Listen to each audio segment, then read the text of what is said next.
The Zabludowicz Collection has been a collecting entity for about the last 17 years. It was started by a private family. In 2005 they decided to look for somewhere to exhibit their collection. The collection itself had been growing to such an extent that they felt they needed somewhere to show it publicly. So in 2005 they found this building in North London and decided to start a programme really working directly with artists, so not just showing the collection but working with artists and curators to kind of see the collection as a resource that could be used and seen. I think the Zabludowicz Collection is an interesting collection because it's focused on contemporary and emerging art. It has a great number of artists represented in the collection, more than 600 artists.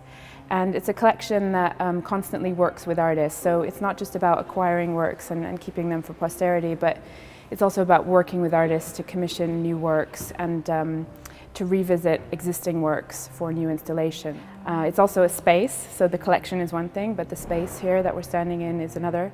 And its activities are entirely free to the public. It's open to the public and allows them to encounter works that are newly made and part of a kind of completely contemporary debate.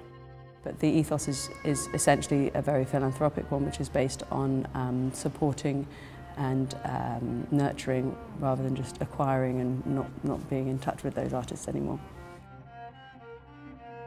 One of the interesting things about this exhibition is it's called Weighted Words. It's an exhibition that looks at language and the affect of language. So it looks at the way that words are used in artworks, but in ways that produce feelings. So rather than using language to produce meaning or information or concepts, the way that the artists in this exhibition have incorporated words and text in their artworks is in a way that kind of affects the viewer. It kind of might make them laugh, it might make them cry, it might make them feel differently, it might shock them in some cases, it might provoke them. And really that was the idea about bringing these works together.